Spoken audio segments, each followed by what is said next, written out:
오늘도 주의 말씀을 통하여 깨닫게 하시고 하나님의 뜻을 아는 기쁨이 충만케 하옵소서. 예수님의 이름으로 기도드립니다. 아멘.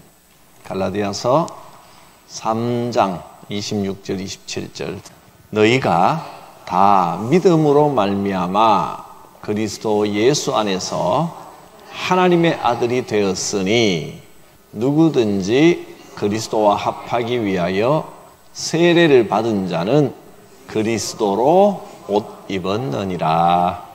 아멘. 너희가 다 무엇으로? 믿음으로 그랬습니다. 믿음으로 말미암아 뭐가 되었다고요? 하나님의 아들이 되었습니다. 누구를 통하여? 예수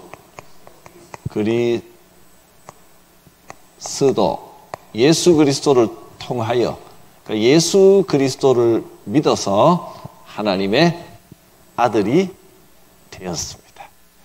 이제 그러면 예수 그리스도를 믿는다는 게 무슨 뜻이냐 하면 누구든지 그리스도와 합해야 됩니다. 그리스도와 하나가 돼야 됩니다. 내 삶에 예수님이 들어오시고 내가 예수님과 함께 살아가는 겁니다. 예수 그리스도와 합하여 하나님의 아들이라고 하니까 여자분들이 조금 서운하니까 자녀. 믿음으로 예수를 믿으면 예수님과 합하여진다는 겁니다. 예수 안에서 내가 죽고 예수님과 하나가 되는 겁니다. 그러면 하나님의 자녀가 됩니다. 여러분은 예수 그리스도와 합하여 하나가 되셨습니까? 하나가 되긴 됐는데 아직 조금 부족한 부분들이 자아가 살아있고 그렇습니다. 그런데 결혼식 할 때 주례가 신랑 신부한테 묻지요. 요새는 뭐 주례가도 없고 자기들끼리 선서하는 경우도 많지만 어쨌든 맹세를 합니다. 그래서 부부는 여러 사람들 앞에 하나님 앞에 선포를 합니다. 기독교 예식으로 하면 성부, 성자, 성령의 이름으로 둘은 하나가 되었음을 선언합니다. 부부가 됐다는 것은 하나가 됐다는 겁니다. 합했다는 겁니다. 그죠? 진짜 완전히 하나가 됐습니까? 그런 것 같기도 하고 아닌 것 같기도 하고. 근데 사실상은 하나가 된 건 아니죠. 따로지만 원칙적으로 이제 두 사람은 촌수가 없는 겁니다. 완전 하나가 되었다고 보는 겁니다. 그 다음에 이제 조금씩 맞추어 살아가는 거죠. 일단 하나가 됐다고 선언을 합니다. 하나가 되었습니다 하고 선언하고 부족한 거는 이제 맞추어 살아가면서 또 하나가 되어 가는 겁니다. 원칙적으로 하나가 되었음을 선포합니다. 우리는 예수를 믿음으로 아직 많이 부족하지만 그리스도 안에서 하나가 되었음을 선포했습니다. 하나님의 이름으로 여러분은 예수 그리스도와 합하여 하나가 되었습니다. 그리고 교회에서 이거 선포했습니다, 여러분. 그래서 하나님의 자녀가 됐습니다. 아직 부족해도 이제 결혼식 했으면 원칙적으로 이제 도장 물론 이제 뭐 상으로 혼인신고도 해야 되고 또 요새는 결혼했다가 뭐 헤어졌다가 또 만나고 이런 경우도 있지만 원칙적으로는 이제 죽을 때까지 검은 머리 팥뿌리가 되도록 하나가 된 겁니다. 원칙적으로는 결혼이라고 하는 건 하나가 된 거예요. 그것처럼 우리도 원칙적으로는 그리스도와 하나가 됐습니다. 아직 부족해도 또 어떤 사람은 잘 교회 다니다가 어디 또 안 다니고 떠나는 사람도 가끔 있지만 원칙적으로는 하나가 되었습니다. 그걸 하나가 됐다는 예식을, 남녀가 결혼할 땐 결혼식을 하지만 예수와 합하여 하나가 될 때는 무슨 예식을 했어요? 그렇죠. 세례식을 했습니다. 세례는 예수 그리스도와 합하여 하나가 되었습니다. 무엇으로? 믿음으로. 남녀가 하나가 될 때는 사랑으로. 근데 사실 그 사랑으로보다는 평생 같이 가는 것은 그것도 믿음입니다. 믿음으로. 믿음은 눈에 보이지 않는 거지만 아주 현실적이고 구체적인 겁니다. 그러니까 예수님을 믿어서 하나님의 자녀가 구원을 받았다. 그게 무슨 뜻인지 잘 모르겠으면 옛날에 결혼할 때 생각해 보세요. 뭘 믿고 그렇게 모든 걸 다 맡겼지, 이 남자한테? 그게 믿음입니다, 그게. 나중에는 마음이 좀 바뀌어서, 마음이 좋을지 안 좋을지 몰라도, 결혼할 때 그때는 최소한 확신이 왔으니까, 내 모든 걸 다 맡겨도 되겠다. 이 사람과 함께라면 평생 함께 할 수 있겠다. 했으니까 결혼식을 했겠죠. 그게 믿음입니다. 예수님을 믿는 믿음도 그겁니다, 그냥. 예수님과 함께라면 내 삶은 참 복되겠다. 예수님과 함께 하겠다. 모든 걸 다 맡기겠다. 그게 믿음입니다. 믿음이 있어서 우리가 세례 예식을 했고, 세례는 뭐냐면 하나님의 자녀가 됐다는 선포, 증거입니다. 그래서 왜 세례할 때 물로 세례를 주느냐 하면, 원래는요, 물속에, 강에 가서 물에 푹 담갔다가 다시 나옵니다. 나는 완전히 없어졌고 죽었고 싹 씻어졌고 물은 씻는다는 의미잖아요. 새롭게 태어났습니다 하고 올라오는 겁니다. 다시 태어났다는 겁니다. 그걸 지난 과에서 뭐라고 불렀습니까? 거듭남. 한문으로는 중생. 거듭 중자, 날생자. 거듭남. 새로 태어나야 된다는 겁니다. 예수를 믿으면 예수님께 내 삶을 맡겨도 되겠다. 그래서 세례를 받으면 우리는 완전히 새로 태어나는 겁니다. 근데 우리는 이제 그렇게 세례하지 않고 머리에만 물을 얹습니다. 반드시 세례는 물로 합니다. 근데 그 이유는 꼭 물에 들어가야만 되는 건 아니고 의미가 중요하기 때문에 의미를 살렸다. 근데 어떤 교단에서는 안 된다. 물에 들어갔다 나와야 된다라고 강력하게 주장하는 교단도 있습니다. 대표적으로 침례교입니다. 침례교는 성경을 읽으면서도 이 성경을 침례교 자기 본인들 교단만의 성경을 만들고 싶지만 돈이 많이 드니까 그냥 이거 쓰는데 그래도 세례라는 글자가 나오면 침례라고 읽습니다. 바꿔서 읽습니다. 침례, 푹 들어갔다 나와야 된다는 거예요. 말 그대로. 그거 중요하다는 겁니다. 예식이 중요하죠. 의미만이 아니라 그래야 된다. 그것도 일리 있는 말이고 다 어느 쪽이 100% 맞다. 그건 아니고 침례교에서도 사실은 장로교나 감리교나 다른 교단에서 머리에만 넣는 거 인정합니다. 그것도 인정하지만 우리는 턱 들어가는 그거를 하는 게 더 좋다. 그래서 그렇게 해야 뭔가 일생에 한 번 있는 세례인데 뭔가 그렇게 너무 약식이라 이거죠. 그것도 나쁘지 않습니다. 그래서 침례교는 강대상 뒤에 보면 이렇게 세례 그 통이 있습니다. 욕조처럼 이렇게 만들어놔서 거기 가서 이제 들어갔다 나와야 됩니다. 원칙은 그게 그렇게 할 것도 아니고 차 몰고 강에 가야죠. 어디 한강에서는 그렇게 하다가는 큰일 납니다. 경범죄로 잡혀갑니다. 그래서 그 예수님 당시에는 주로 요단강에 가서 이렇게 탁 나오고 선교지에 가면 그 세례의 의미를 더 좀 크게 하기 위해서 실제로 강에 가서 세례를 주는 경우도 많습니다. 우리 장로교도 그렇게 하는 교회들이 많이 있습니다. 또 우리가 선교하는 그 캄보디아 거기 보니까 수영장처럼 이렇게 만들어 놨더라고요. 그게 뭐냐 그랬더니 수영장이에요. 세례 받는 그 땅은 많으니까 비싸지 않은 땅이 교회 바깥에 이렇게 하나 지어 놨더라고요. 크지 않게 풀처럼 만들어 놨는데 여기 수영하기는 너무 작고 뭐냐 그랬더니 목욕하기는 너무 크고 저 풀장처럼 생겼고 뭐냐 그랬더니 세례하는 데를 만들어 놨다고 이야기를 하더라고요.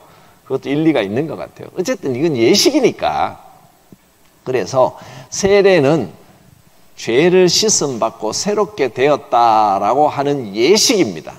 세례 결혼식처럼 세례 예식입니다. 하나님의 이름으로 모든 사람들 앞에서 내가 믿음으로 예수와 하나 되어 하나님의 자녀가 되었습니다라는 것을 선언하는 예식입니다. 선포하는 겁니다.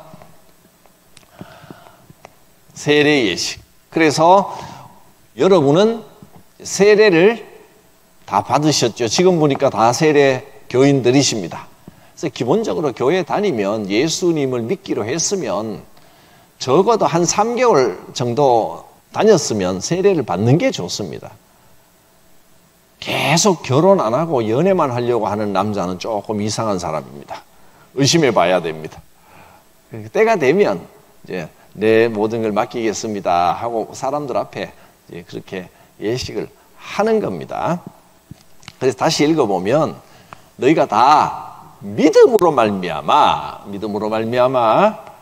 그리스도 예수 안에서 하나님의 아들들이 되었습니다. 그래서 누구든지 그리스도와 합하여 세례를 받은 사람은 이제 그리스도로 옷 입었느니라 이렇게 표현했습니다. 그리스도로 옷을 입었다는 말은 옷은요 신분을 나타냅니다. 뻘거벗고 다닐 수는 없잖아요. 그러니까 그 공식적으로 그 옷 입은 저는 뭐 이거 딱 입고 다니면 저 사람은 목사인가 보다 대부분 알죠. 이렇게 목사복이니까 목사인가 보다 대충 압니다. 그것처럼 우리의 신분이 표시되는 예수 그리스도로 옷을 입고 세상 사람들과 다르게 나는 하나님의 자녀입니다. 나는 그리스도의 사람입니다 하는 게 겉으로 나타나도록 옷 입은 것처럼 그렇게 살아가는 겁니다. 그렇게 살아야 돼요. 그런 뜻입니다. 갈라디아서 말씀, 오늘 본문은 이런 말씀인데 오늘의 주제는 그러면 이제 율법은 무엇이냐? 율법과 복음에 대하여 갈라디아서는 율법과 복음에 대해서 굉장히 중요하게 설명을 합니다. 율법도 지켜야 되고 중요한 것인데 율법과 복음의 관계는 어떻게 되느냐? 그것을 갈라디아서에 명확하게 나와 있는데요. 갈라디아서의 주제는 뭐냐면 복음의 자유입니다. 자유.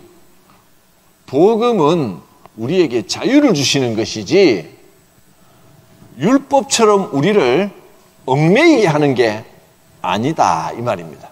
그렇다고 해서 율법이 나쁜 겁니까? 그건 아닙니다.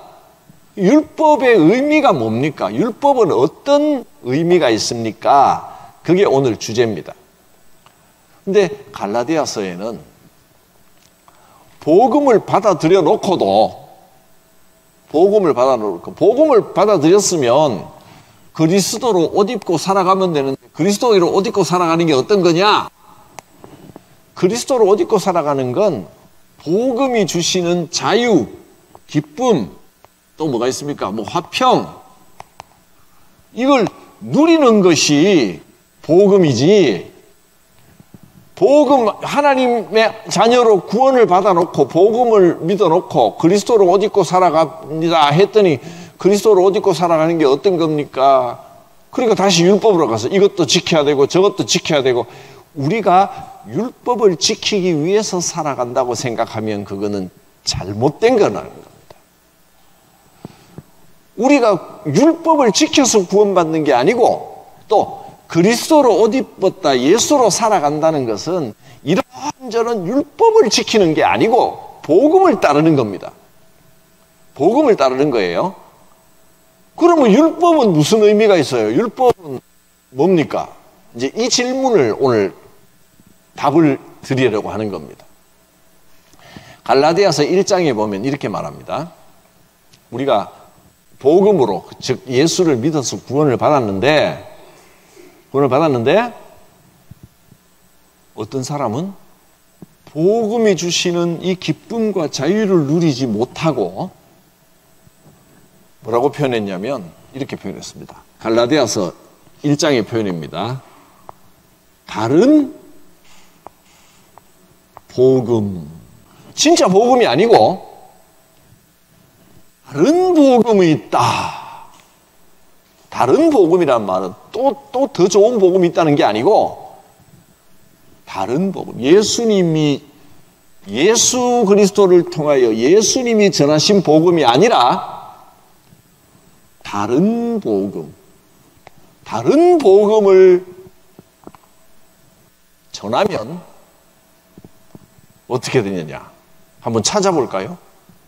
갈라디아서 1장입니다. 갈라디아서 1장 6절부터 한번 보겠습니다.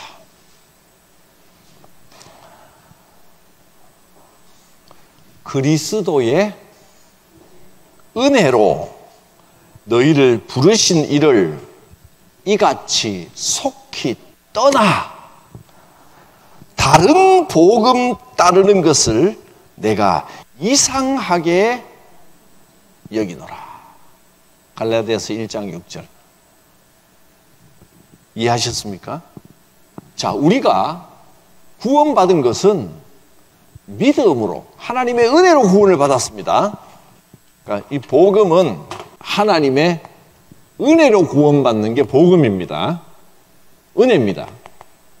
하나님의 은혜로 예수를 믿어서 구원받는 겁니다. 그런데 하나님의 은혜, 이 복음으로 하나님의 은혜로 구원받은 우리가 하나님의 은혜로 너희를 부르셨는데 아멘 하나님의 은혜입니다 하고 자유와 기쁨과 화평을 누리면서 살아가면 될 텐데 금세 복음을 잃어버리고 복음을 떠나서 다른 복음을 따른다는 겁니다. 예수 믿겠다고 와놓고 하나님의 은혜를 누리며 복음으로 살면 될 텐데 조금 교회를 다니더니 복음을 따르지 않고 뭐를? 다른 복음을 따라가는 거 보니까 참 이상하다 이 말입니다. 이상하게 여기노라. 다른 복음이 뭘까요? 다른 복음.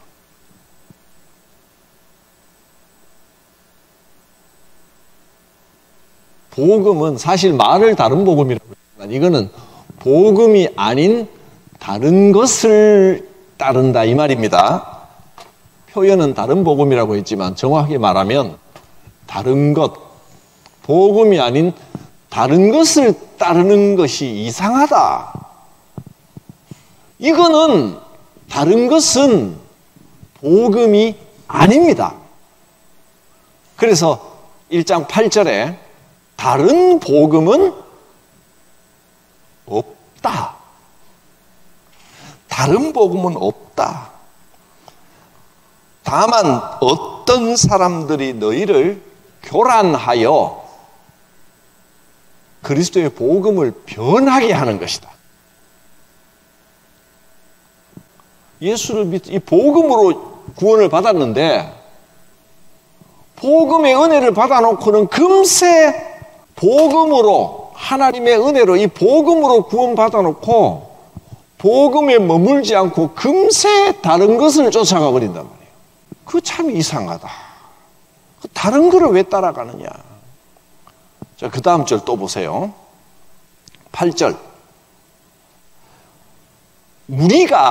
우리라도 혹 어떤 사람들이라도 하늘로부터 온 천사라도 우리가 지금 여러분에게 제가 지금 전하고 있는 이 복음 외에 다른 것을 복음이라고 전하면 저주를 받을지어다.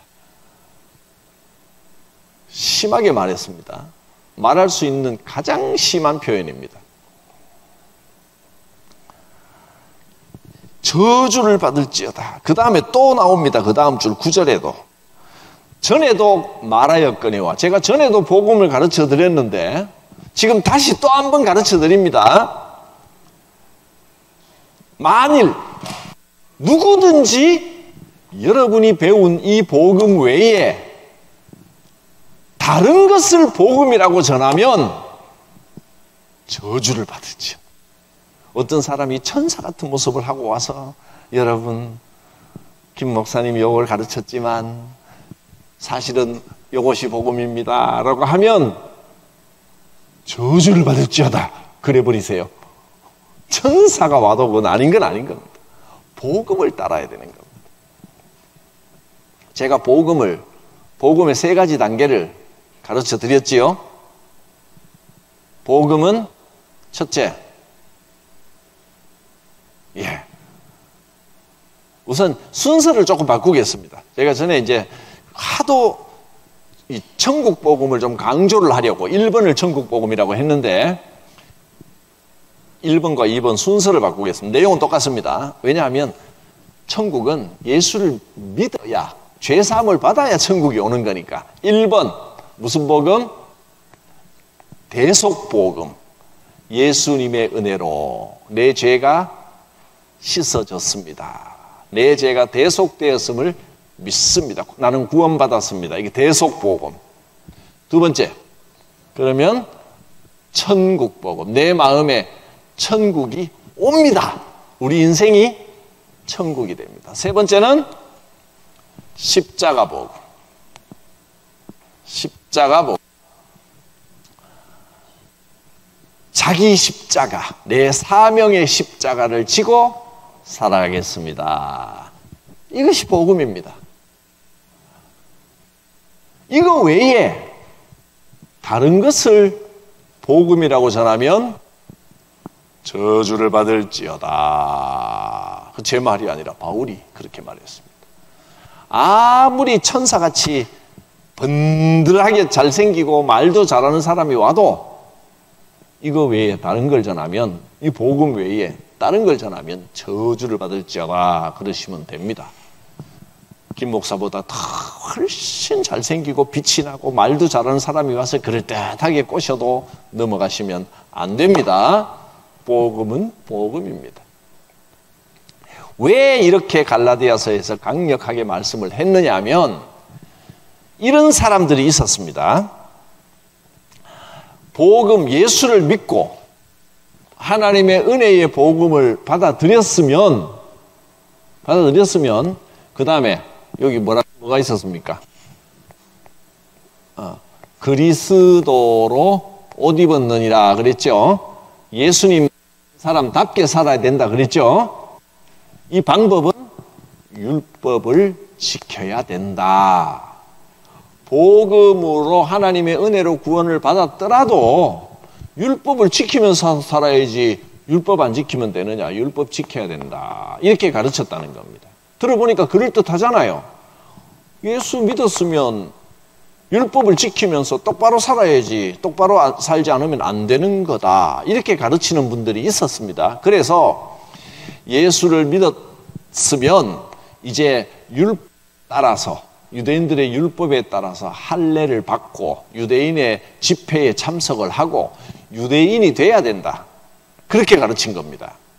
예수님이 유대인으로 왔으니까 유대인들은 다 할례를 받습니다. 할례를 받아야 된다. 제일 문제가 율법 중에서 할례 문제입니다. 할례를 받아야 된다고 주장을 하는 거예요. 그러니까 사도 바울은 예수님이 구원받았다고 이야기했는데 어떤 사람들은 구원을 받았더라도 그러니까 유대인 중에서 이제 유대인 중에서도 순수 유대인, 유대 혈통을 가진 유대인들은 정통 유대인들은 이방인들이 예수를 믿고 나면 할례를 받고 율법을 지켜야 그 다음에 구원이 온다, 이렇게 가르쳤던 거예요. 할례를 세례하고 연관시키면 이건 다릅니다. 세례하고는 다릅니다. 할례는 유대인이 된다라는 거고, 세례는 예수 그리스도와 합하였다라는 뜻이기 때문에, 물론 세례 주는 거하고 할례하고는 비슷해 보이지만 전혀 이게 다른 겁니다. 율법 중에 핵심 할례를 지켜야 되고, 그 다음에 유월절이나 안식일이나 이런 거 다 지켜야 된다. 예수를 믿었으면 그 다음에 율법을 지키면서 살아야 된다. 이걸 이제 가르치니까 다른 거라고 이야기합니다. 복음인 척하고 복음인 듯이 가르치면서, 그러니까 바른 복음, 복음 아닌 것을, 여기까지가 복음인데 복음 아닌 율법을 복음 안에 집어넣어서 이것도 지켜야 된다 하고, 복음을 이것도 복음이다, 복음 안에 속한다 라고 가르치는 것은 저주받을 일이다 하는 겁니다. 오늘날로 바꾸어 말하면, 예수 믿었으면 올바로 행동하고 똑바로 살아야 구원받지, 예수 믿고 그렇게 살면, 예수 믿어도 그렇게 살면 구원이 없다. 맞습니까? 맞는 것 같기도 하고 아닌 것 같기도 한데, 여러분, 예수 믿었으면 똑바로 살아야지, 그 말은 맞습니다. 근데 암만 예수 믿어도 그 모양으로 살면 구원 못 받아 라고 하는 말은 가짜입니다. 너 예수 믿었어도 그렇게 살면 구원 못 받아 라고 하면 뭐라고 답을 해야 됩니까? 저주를 받을지어다. 그 성경에 나와 있는 말입니다. 예수 믿어도 안식일 제대로 지켜야 되고, 할례 받아야 되고, 유대인들 율법 중에 뭘 지켜야 되고, 이것도 지켜야 되고 저것도 지켜야 되고, 예수 믿어도 교회 안 나오면, 예배 자꾸 빠지면 지옥 가. 그러거들랑 저주를 받을지어다 그러세요. 이렇게 말하면 또, 그러면 목사님 예배 빠져도 됩니까? 이제 이렇게 말하면 참 답하기가 곤란합니다. 개인적으로 물으시면 구원하고 상관없으니까 마음껏 하세요, 알아서 하세요, 그럴 텐데, 예배 못 드렸다고 구원 못 받는 거 아닙니다. 예배 드려서 구원 받는 게 아니고 예수님을 믿어서 구원 받는 거예요. 근데 이상하게 예배는 진짜 가기 싫고 예배 드리기 싫거들랑 교회가 안 맞는 줄 알고 다른 교회를 찾아보시고, 딴 교회 갔는데도 가기 싫거들랑 이게 내가 구원받은 게 아니었구나, 이게 하나님과 합하여 하나가 된 게 아니었구나 하고 빨리 깨달으셔야 됩니다. 이제 사실 진짜 복음의 은혜를 입고 구원받은 사람은요, 다른 사람 판단하지 않습니다. 교회 갔는데 이게 문제고 저게 문제고 막 이거 자꾸 따지게 되거들랑, 혹시라도 이 교회가 문제가 아닌가 딴 교회 한두 군데 가보시고, 거기 가도 비슷할 겁니다. 그건 내가 문제구나 깨달아야 됩니다. 예수 믿었으면 내가 마음이 넓어지면요, 다 용납이 되고 품어집니다. 교회의 부족함이 내 부족함인 줄 알고, 말씀이 귀에 쏙쏙 들어오고 그렇게 됩니다. 그렇거든. 지금 여러분 우리 교회가 좋고 말씀이 귀에 가끔 졸리기는 해도 그래도 대부분 잘 들어오거들랑 복음으로 구원받은 줄 아시면 됩니다. 그래서 누가 그래서 안 된다, 지킬 건 지켜야 된다 라고 말하거들랑 저주를 받을지어다. 어떻게 그런 소리를 하냐? 그러면 성경 갈라디아서 1장 6절에서 8절에 나와 있습니다 하면 됩니다. 하늘로부터 온 천사가 그런 말을 해도 저 사람은 훌륭하게 살았으니까 그런 말 할 자격이 있지, 그럴 필요 없습니다. 하나님 앞에 그래도 나는 구원받았다. 약해지지 마세요. 구원은 확실합니다. 율법을 끼워 넣으려고 그러면 안 됩니다. 그럼 율법은 오히려 복음을 헷갈리게 만드는, 그죠? 이거 지켜야 된다 하고, 예수님 오시기 전에 구약 시대에 이런 거 지켜야 된다라고 말씀하신 게 율법이잖아요. 그러면 율법은 무슨 역할을 합니까? 복음을 헷갈리게만 하는 겁니까? 하나님이 율법을 왜 주셨습니까? 율법을 주신 목적을 크게 세 가지로 본다면, 첫째, 율법이 있었기 때문에. 율법은 언제 주셨냐 하면 출애굽하고 난 다음에, 출애굽해서 시내산까지 가는데 3개월 걸렸습니다. 거기서 1년 동안 머무르면서 율법을 알려주셨어요. 레위기, 민수기는 이제 광야 40년이고, 출애굽기 뒷부분, 그리고 레위기, 10계명, 전부 다 출애굽한 다음에 그 시내 광야, 시내산 밑에서 1년 동안 하나님께서 율법을 집중적으로 알려주신 게 레위기에 다 기록이, 출애굽기, 레위기에 기록이 돼 있단 말이에요. 율법은 왜 주셨는가? 아니, 복음으로 다 되고 안 지켜도 된다면 율법을 뭐하러 주셨는가? 율법을 알아야 복음을 제대로 알 수 있기 때문입니다. 율법을 주신 뜻은, 우리가 지금 금요일 전에는 이제 이 교리 공부를 하기 전에는 창세기부터 또 율법에 대해서 구약을 다 했잖아요. 율법과 예언서 공부를 한 이유는 율법을 알아야 복음의 깊은 뜻을 깨닫기 때문입니다. 하나님께서 율법을 주신 뜻이 무엇이냐? 첫째, 율법을 이스라엘 백성들이 이집트에서, 그 애굽에서 노예 생활만 하다가 나와서 400년 넘게 노예 생활을 하니까 사는 것이 엉망진창입니다. 뭐가 옳은지 나쁜지도 모르고 사람들이 시키는 대로만 하고 정말 노예 근성이 뿌리 있게 박혔는데, 그 백성들에게 하나님의 백성답게 훈련시키는 것이 율법이었습니다. 율법은 우리를 훈련해 주는 겁니다. 훈련. 복음으로 사는 훈련입니다. 그래서 뭘 가르쳐 주셨느냐? 율법을 통해서 하나님께서 원하시는 인생은 어떤 것인가? 하나님께서 원하시는 우리의 모습. 하나님을 이렇게 쓰겠습니다. 왜냐하면 헬라어에 하나님이 이렇게 해서 데오스가 하나님이라는 뜻입니다. 신. 그래서 약자로 이렇게 씁니다. 하나님께서 원하시는 인생은 어떤 것인가? 율법을 통해서 이걸 가르쳐 주십니다.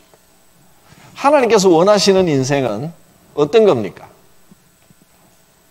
그 답은 너희는 거룩하라. 여호와께서 거룩하신 것처럼 너희도 거룩함을 추구하면서 살아야 된다. 이걸 가르쳐 주셨습니다.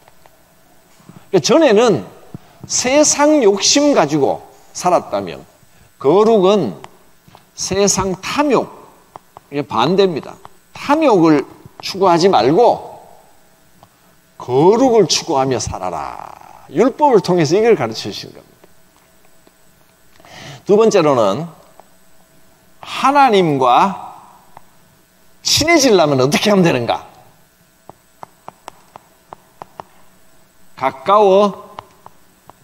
가까워지려면 어떻게 하면 하나님과 가까워질까? 이걸 가르쳐 줍니다. 어떻게 하면 하나님과 가까워집니까? 죄를 씻어야 됩니다. 그래야 하나님과 함께 할 수 있습니다.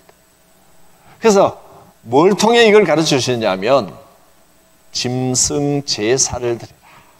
짐승을 잡아서 피로 씻고 죄를 씻어내면 하나님과 가까워질 수 있다. 이걸 가르쳐 준 겁니다. 제사법이 나오죠.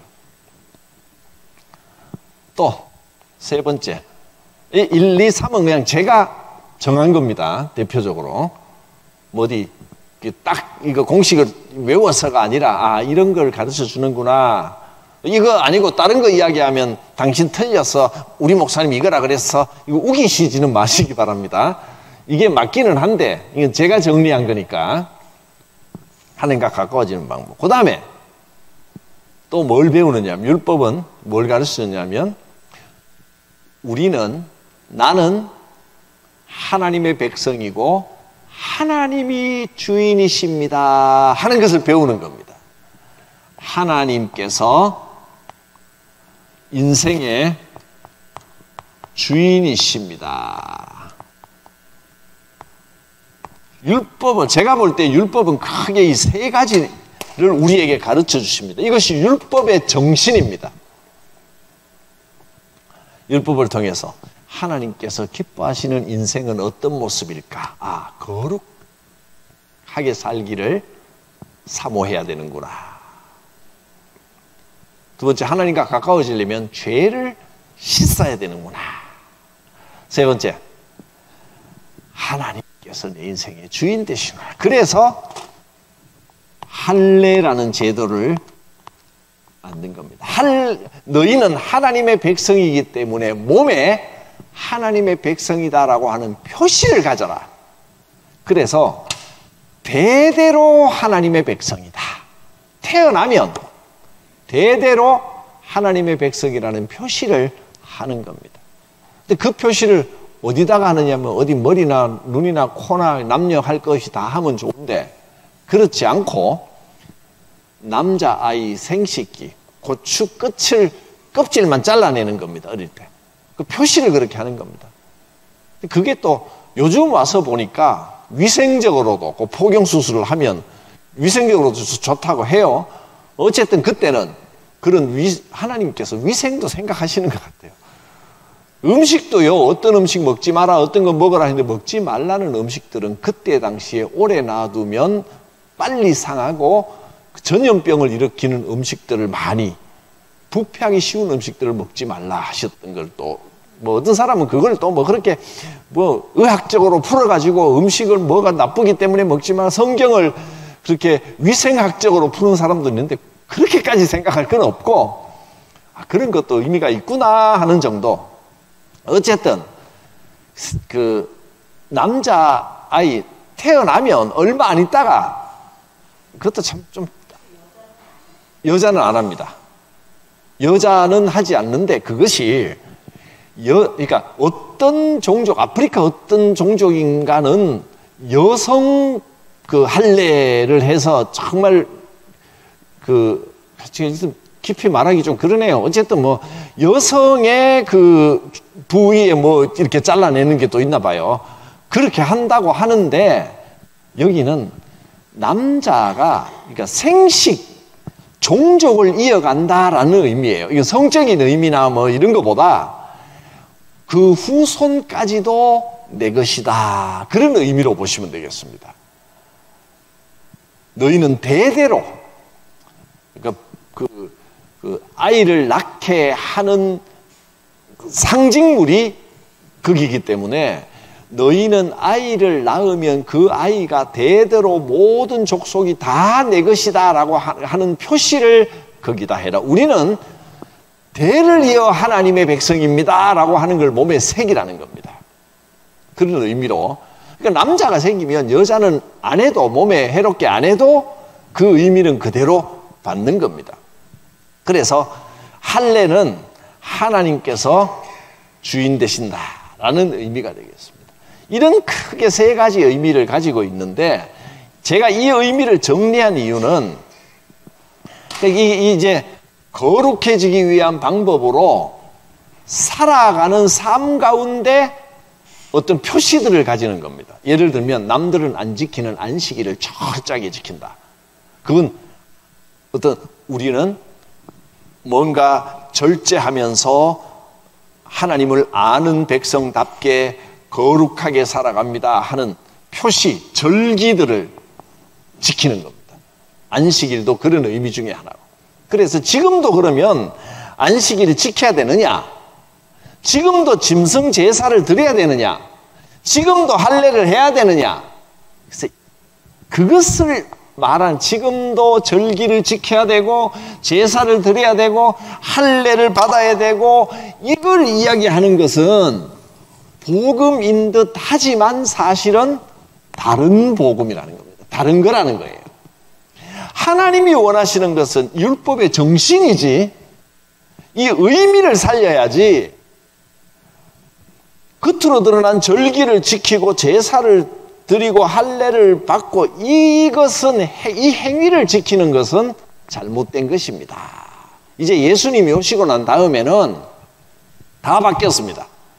절기도, 모든 절기는 의미만 살리라는 겁니다. 이 의미, 하나님께서 원하시는 건 내가 거룩하게 살아야지, 이 마음을 새기면 되는 것이지, 지금 무슨 유월절을 지키고 오순절을 철저히 그렇게 그걸 지키는 것은 다른 복음입니다. 지금은 뭘 지킵니까? 그냥 다 종합해서 그리스도 안에서 새 것이 되었습니다. 그거 하나만 지키면 됩니다. 그게 뭐냐면 주일입니다. 주님의 날을 지킵니다. 안식일은 쉬는 날이지만 주일은 주님의 날, 부활하신 날을 우리가 지키는 겁니다. 그러니까 하나님이 원하시는 거룩한 인생은 무슨 유월절을 지키고 안식일을 지키고 이런 데 있는 게 아니고 주일을 잘 지키면 됩니다. 주일날 예배 잘 드리면 됩니다. 그게 하나님께서 원하시는 인생이라는 의미를 살리는 것입니다. 또 제사를 드리지 않아도 됩니다. 하나님과 가까워지는 방법은 이제는 다시는 제사를 드릴 필요가 없고 그리스도께서 속죄물이 되심으로 예수의 피로 내 죄가 다 씻어졌음을 믿습니다. 그렇게 고백하면 되는 겁니다. 짐승 피가 아니라 예수 피를 내 마음에, 내 인생에 뿌립니다. 할렐루야. 그러면 됩니다. 예배 때마다 예수님 피를 뿌려야 됩니다. 예수 피를 내 마음에 묻히는 것은 예수님의 희생으로 내가 구원받았습니다. 이 예수 피 한번 묻힌 겁니다. 예수님이 은혜를 감사합니다. 나는 한 것 없이, 내가 선한 거 하나도 없지만 예수님의 은혜로, 믿음으로 구원받았고 하나님의 자녀가 되었음을 믿습니다. 그게 또 예수 피를 뿌리는 겁니다. 그렇게 하라는 겁니다. 하나님과 가까워지려면 그리스도를 믿으면 됩니다. 그리고 지금도 할례를 받을 필요도 없고 하나님이 내 인생의 주인이십니다. 하나님이 먹이시고 입히시고 인도하시는 줄 믿습니다. 그게 마음의 할례를 받아야 된다. 몸의 할례가 아니고. 그리고 이것도 인생 살면서 진짜 그런 절기를 지키는 게 아니고 하나님께서 원하시는 거룩한 삶을 살겠습니다. 그게 고백하는 게 진짜 절기를 지키는 것이고 거룩하게 사는 것이다. 율법은 율법의 내용을, 즉 절기와 제사와 할례를 지키는 게 아니고 율법의 의미를 살려야 된다. 율법의 의미를 살리니까, 이것을 아니까 복음으로 구원받은 사람은 이렇게 살아야 되는구나 하는 걸 확실히 알 수 있게 되었습니다. 율법을 통해서 우리는 복음을 더 깊이 알게 됩니다.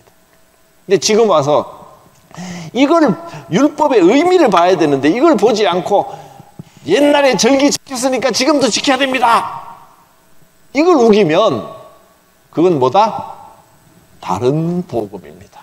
저주를 받을지어다 하면 됩니다. 실제로 이단 가운데 하나님의 교회라고 하는 이단, 거기는 유월절 절기를 지금도 지켜야 된다. 그게 제일 중요하다. 그거 아니면 구원 못 받는다. 지옥 간다. 이렇게 가르칩니다. 하나님의 교회는 저주를 받을지어다. 그리고 그 사람들은 자기들의 이미지를 좋게 하려고 봉사활동 많이 합니다. 돈도 좋은 데 많이 쓰려고 애를 씁니다. 뒤로는 어떻든 간에. 아무리 하늘로부터 온 천사처럼 행동을 해도 저주를 받을지어다 그랬습니다. 그렇습니다. 그래서 율법은 복음을 알게 해주는 아주 좋은 도구이지만 율법을 그대로 지켜야 된다라고 말하는 자들은 다른 복음입니다. 율법은 그 정신을 살려야 됩니다. 율법의 정신 다시 한번 보겠습니다. 첫째, 하나님께서 원하시는 인생은 무엇인가를 가르쳐 주십니다. 하나님께서 무엇을 원하십니까? 거룩하게 살아가라. 또 율법은 하나님과 가까워지는 방법을 알려줍니다. 어떻게 해야 돼요? 속죄 제사. 속죄 제사. 제사로 기억해도 됩니다. 그 다음에 율법은 하나님께서 주인이시고 우리는 그 백성임을 가르쳐 주십니다. 할례를 통해서 그것을 가르쳐 주셨습니다. 우리는 절기나 제사나 할례를 지키는 게 아니고 율법의 그리스도를 통하여 율법의 정신을 배우고 이 율법의 정신을 훈련하는 겁니다. 자, 내용을 이제 설명은 다 드렸으니까 이제 쭉 읽기만 해도 될 것 같습니다. 1번 같이 읽겠습니다. 시작. 하나님은 도덕과 의식에 관한 율법을 주셨다. 이 모든 율법은 신약 시대에 와서는 예수 그리스도의 십자가를 중심으로 재해석되어야 한다. 그래야만 율법의 외형이 아니라 율법의 정신을 올바로 발견할 수 있기 때문이다. 율법의 외형, 절기나 제사나 할례가 아니라 그리스도를 통해서 이 외형을 절기, 제사, 할례를 재해석하면 율법의 정신, 이것을 발견할 수 있다. 2번, 율법은 인간에게 바른 길을 알려주지만 인간의 연약함으로는 결코 율법의 요구 수준을 온전히 성취할 수 없다. 그리스도 없이 내 힘으로 맨날 절기 지키고 제사 지키고 할례하고 이거를 완벽하게 해내가지고 구원받는다. 그건 있을 수 없는 일이다. 오직 인간은 그리스도를 통해서만 구원받을 수 있습니다. 세 번째, 율법의 가장 중요한 역할은 인간으로 하여금 자신의 죄인됨을 깨닫게 하는 것이다. 율법은 구원의 조건도 아니며 그렇다고 복음과 상반되는 것도 아니다. 율법이 구원의 조건이 아닌 것은 확실하죠. 또 복음과 율법을 이렇게 대비되게 놓았지만 율법은 복음의 반대가 아니라 복음을 깊이 깨닫도록 이해해주고 복음을 따라 살아가는 방법을 가르쳐주는 좋은 훈련 도구가 됩니다. 4번, 예수님을 통해 구원받고 성령의 법을 따라 살면 율법의 요구를 저절로 이룰 수 있다. 나는 연약한데 내가 이렇게 이 모양으로 살아서 구원받겠나 싶어도요, 성령께서 지금도 여러분의 삶을 인도해주고 계십니다. 그래서요, 지난주하고 오늘하고 여러분 별로 잘 모르는 것 같아도 달라졌어요. 애들 크는 거 보면 그렇잖아요. 어제나 오늘이나 똑같은 것 같은데 한 1년 만에 보면 이만큼 커 있어요. 우리 영적인 것도 그렇게 크는 겁니다. 우리는 몰라도 조금씩 하나님께서 자라게 하실 줄 믿습니다. 아무 걱정 없이 하나님께 맡기면 됩니다. 살아있으면 자라게 되어 있습니다. 10년, 20년, 30년 지났는데 변한 게 하나도 없이 전에보다 더 쪼그라든 것 같다, 영적으로. 그러면 죽은 겁니다, 그거. 살아있으면 자라게 되어 있는데 하나도 안 자라고 여전히 어린애처럼 이기적이고 막 교회에서 내 마음대로 하려고 그러고 그렇다. 그건 살아있는 줄 알았지만 사실은 죽은 겁니다. 죽어있으면 자랄 수가 없습니다. 오히려 썩어서 냄새가 나죠. 근데 살아있는 생명은 자라게 되어 있습니다. 여러분, 살아있으면 됩니다. 여러분의 영이 그리스도로 인하여 새 생명을 얻고 살았습니다. 그러면 내가 수준이 이렇게 떨어져서 어떡하나 하는 걱정은 하나님께 맡기고 걱정 안 해도 됩니다. 애들이 그렇습니다. 빨리 크고 싶어가서 거울 보고 오늘은 어제보다 더 컸나 이렇게 똑같아 보여도요, 기둥에 그어 놓은데 이렇게 대보면 압니다. 이만큼 커 있습니다. 어느새 큽니다. 지금도 자라고 있습니다. 주님 나라 갈 때까지 잘 성장하고 계십니다. 자, 그 다음에 예수께서 율법보다 훨씬 더 적극적인 새 계명을 주셨기 때문이다. 우리는 율법을 따라 사는 사람들이 아니라 새 계명을 따라 살아갑니다. 새 계명을 너희에게 주노니. 요한복음 13장 34절 한번 찾아보고 새 계명이 뭔지 궁금하지 않으십니까? 율법보다 더 적극적인 새 계명이 뭘까요? 요한복음 13장 34절 새 계명을 너희에게 주노니 서로 사랑하라. 내가 너희를 사랑한 것 같이 너희도 서로 사랑하라. 새 계명을 너희에게 주노니, 주님이 주신 새 계명은 서로 사랑하는 겁니다. 이제는 사랑의 계명을 우리에게 주셨습니다. 서로 사랑하면 사람들이 보고 저 사람이 그리스도의 제자로구나 하고 말하게 됩니다. 그 다음 절을 보시면 요한복음 13장 35절입니다.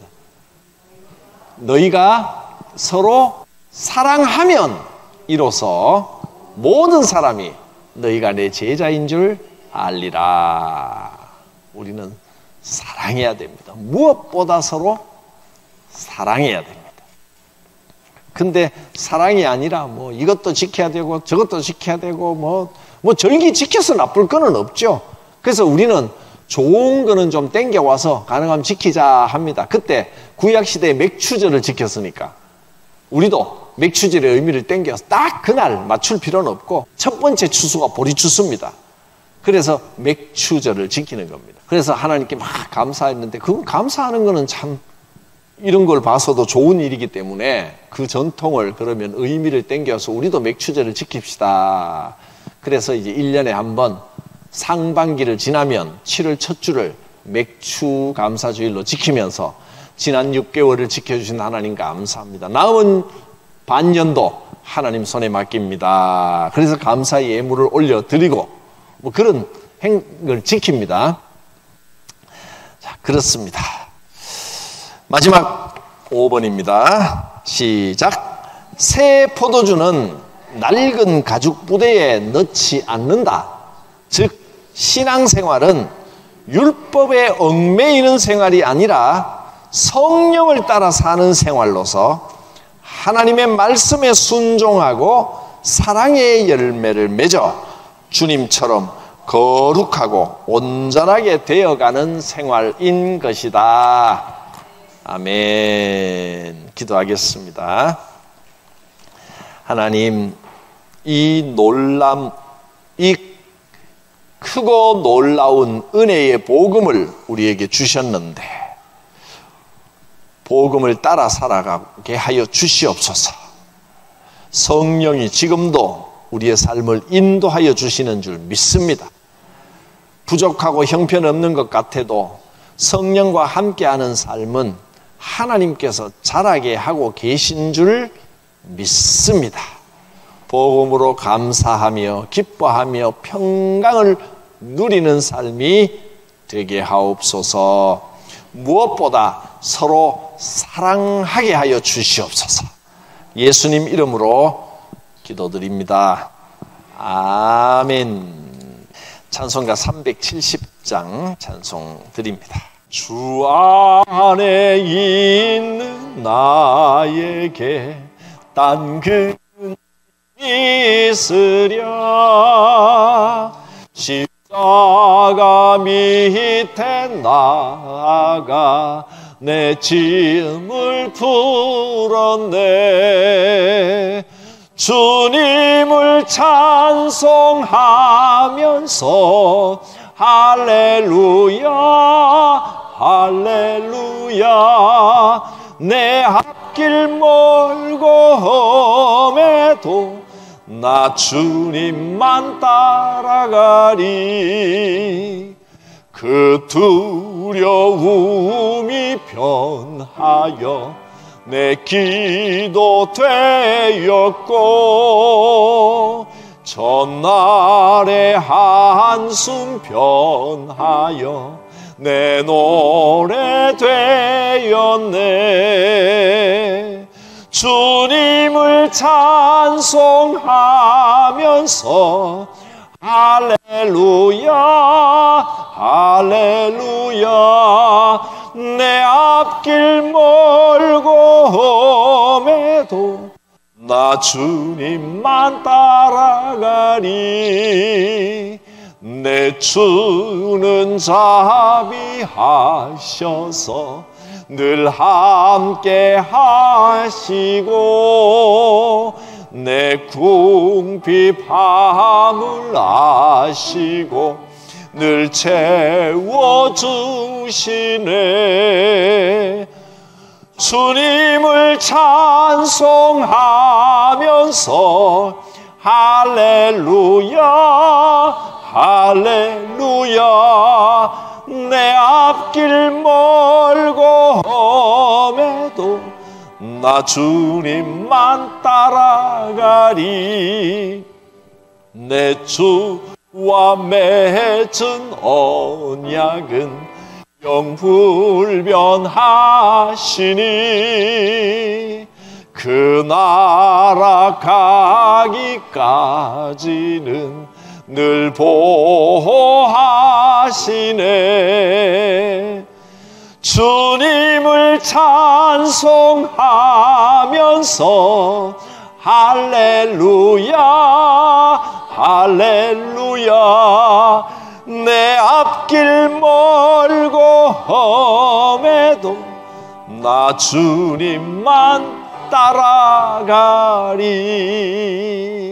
아멘. 하나님의 그 크고 놀라우신 사랑하심과 나를 위하여 죽으시고 부활하셔서 영원한 새 생명을 주신 예수 그리스도의 대속의 은혜와 성령님의 교통하심, 인도하심이 각 사람 머리 위에 충만히 임하시기를 축원하옵나이다.